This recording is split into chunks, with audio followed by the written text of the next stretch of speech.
Give your attendance for the administration of oath of office to Adam J. Baler as clerk of the Plymouth District Court. God save the Commonwealth of Massachusetts in this honorable court. Ladies and gentlemen, if you please remain standing for the posting of the colors by the Plymouth County Sheriff's Department monitor. My God, and a half step march.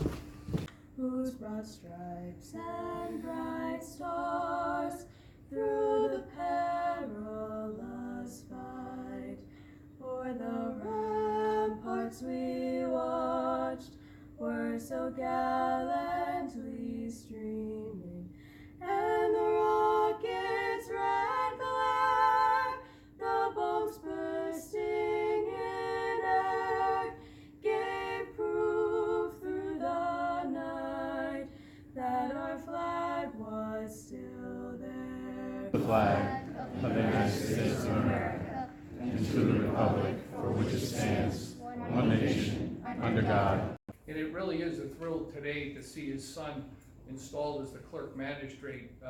Many of us had the chance to work with Judge Baler and know of his tremendous public service to the Superior Court for many years and also to the District Court. Forward to working with him and those of the administrative office. It is clear to me already what a great example of dedication and strong leadership the Chief brings to the District Court. I would like to thank First Justice Sullivan for presiding over today's ceremony. I hope to have a long and successful partnership with him running the Plymouth District Court, ensuring that those that appear in the clerk's office, its hearings rooms, and its courthouses are treated with dignity, respect, and that justice is fairly administered.